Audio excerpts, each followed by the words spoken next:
കൊച്ചിയിൽ നിന്നൊരു പ്രധാനപ്പെട്ട വാർത്ത വരുന്നു. കൊച്ചി സ്മാർട്ട് സിറ്റിയിൽ നിർമ്മാണത്തിലിരുന്ന കെട്ടിടം തകർന്നു വീണു. കെട്ടിടത്തിന്റെ ഒരു ഭാഗമാണ് തകർന്നു വീണത്. 3 പേരെ രക്ഷപ്പെടുത്തി.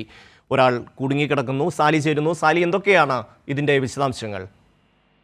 അതായത് സ്മാർട്ട് സിറ്റിയിൽ നിർമ്മാണത്തിലിരുന്ന ഒരു കെട്ടിടത്തിന്റെ നിർമ്മാണ സാമഗ്രികളൊക്കെ, അതായത് കെട്ടിടങ്ങൾ പെയിന്റിംഗ് ഉൾപ്പെടെയുള്ള കാര്യങ്ങൾ ചെയ്യുന്നതിന് വേണ്ടി ഇരുമ്പിന്റെ സ്റ്റാൻഡ് സ്ഥാപിച്ചിരുന്നു.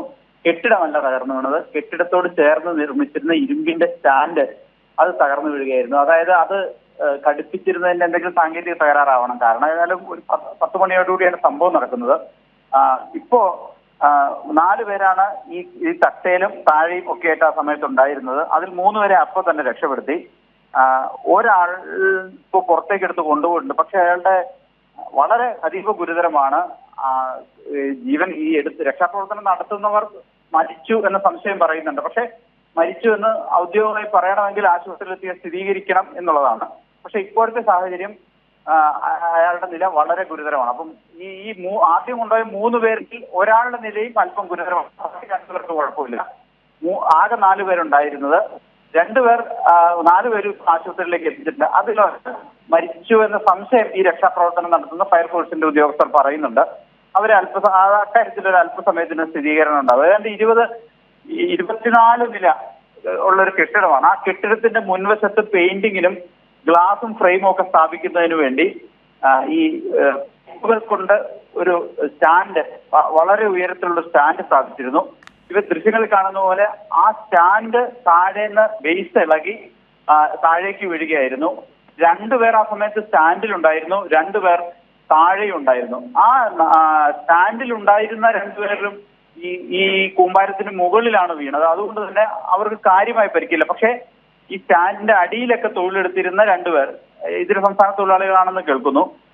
അക്കാര്യത്തിൽ സ്ഥിരീകരണം വേണം. അത് 2 പേർക്കാണ് ഗുരുതരമായി പരിക്കേറ്റത്. അതിൽ ഒരാൾക്ക് ജീവൻ ഇല്ല എന്ന് തന്നെയാണ് ഉദ്യോഗസ്ഥർ ഒക്കെ രക്ഷാപ്രവർത്തനം നടത്തുന്നവർ പറയുന്നത്. ഏതായാലും ഇപ്പോഴത്തെ സാഹചര്യത്തിൽ 2 പേരുടെ നില അതീവ ഗുരുതരം എന്നാണ് ഉദ്യോഗസ്ഥർ ഔദ്യോഗികമായി പറഞ്ഞിരിക്കുന്നത്. അനൌദ്യോഗികമായി പറയുന്നത് ഒരാൾ മരിച്ചു എന്നുള്ളതാണ്. ഏതായാലും ഇനി ആരും കുടുങ്ങിക്കിടക്കുന്നില്ല. അത് ആശ്വാസകരമായ കാര്യമാണ്. വലിയൊരു മന്ദിരമാണ്. അതായത് ഒരു IT കോംപ്ലക്സ് ഇവിടെ ഇൻഫോ പാർക്കിൽ നിർമ്മിക്കുന്നുണ്ട് പുതുതായി. ഒരു ടിൻ ടവറാണ്. അതിലൊരു ടവറിന്റെ നിർമ്മാണം അന്തിമഘട്ടത്തിലാണ്. ആ നിർമ്മാണം അന്തിമഘട്ടത്തിലായി ഇതിന്റെ ഭാഗമായി ഈ പെയിന്റിങ്, ഗ്ലാസ് ഫ്രെയിം വർക്ക് തുടങ്ങിയവ നടന്നുകൊണ്ടിരിക്കുകയായിരുന്നു. അത്തരത്തിൽ കയറി നിന്ന് ഈ പെയിന്റിംഗ് ജോലിയും മറ്റും ചെയ്യുന്നതിന് വേണ്ടി കെട്ടിടത്തിന്റെ മുൻഭാഗത്തായി പൈപ്പുകളും മറ്റും ഉപയോഗിച്ച് നിർമ്മിച്ച സ്റ്റാൻഡ് അത് താഴേക്ക് പതിക്കുകയായിരുന്നു. അത് ഫയർഫോഴ്സ് ഉദ്യോഗസ്ഥർ പറയുന്നത് അതിന്റെ താഴെ ഈ ബേസ് ഇളകിപ്പോയതാവാൻ സാധ്യതയുണ്ട് എന്നുള്ളതാണ്.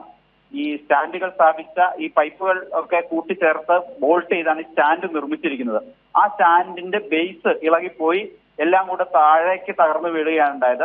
പക്ഷെ നിർഭാഗ്യവശാൽ 4 പേർ ആ സമയത്ത് അതിന്റെ മുകളിലും താഴെയും ഒക്കെയായി ഉണ്ടായിരുന്നു. അതിൽ 2 പേരുടെ നില ഗുരുതരമാണ് എന്നുള്ളതാണ് ഇപ്പോൾ വിവരം. ഏതായാലും 4 പേരെയും ഇപ്പൊ അടിയിൽ നിന്ന് എടുത്ത് ആശുപത്രിയിലേക്ക് മാറ്റിയിട്ടുണ്ട്, ആശുപത്രിയിൽ എത്തിച്ചിട്ടുണ്ട്. ഒരാൾ മരിച്ചു എന്ന അനൌദ്യോഗിക വിവരം ലഭിക്കുന്നുണ്ട്. അല്പസമയത്തിന് തന്നെ അക്കാര്യത്തിന്റെ സ്ഥിരീകരണം നൽകാൻ കഴിയും. ഞാൻ നേരത്തെ സൂചിപ്പിച്ചതുപോലെ രക്ഷാപ്രവർത്തനം നടത്തുന്നവർ പറയുന്നത് ഈ 4-മന് ജീവൻ ഉണ്ടായിരുന്നില്ല എന്ന് തന്നെയാണ്. അപ്പൊ അങ്ങനെ പക്ഷെ ഔദ്യോഗികമായി ആശുപത്രിയിൽ എത്തിച്ച ഔദ്യോഗികമായ സ്ഥിരീകരണം ലഭിച്ചാൽ മാത്രമേ എന്താണ് പ്രധാന പ്രശ്നം, എങ്ങനെയുണ്ട് ആരോഗ്യനില എന്ന് പറയാൻ കഴിയൂ. പക്ഷെ നിർമ്മാണത്തിലിരുന്ന കെട്ടിടമാണ് തകർന്നു വീണത്. ഒരു വലിയ അപകടമാണ്. ഏതായാലും 4 പേരുണ്ടായിരുന്നു. കാര്യമായ പരിക്ക് 2 പേർക്കില്ല. 2 പേർക്ക് പരിക്കുണ്ട് കാര്യമായി. അതിൽ ഗുരുതരമായ പരിക്കുള്ള ഒരാളുടെ കാര്യമാണ് ഇപ്പോൾ പറഞ്ഞത്. അയാൾ മരിച്ചു എന്ന് അനൌദ്യോഗികമായി പറയുന്നുണ്ട്. അല്പസമയത്തിന് തന്നെ അക്കാര്യത്തിൽ ഒരു വ്യക്തത വരുത്താൻ കഴിയും.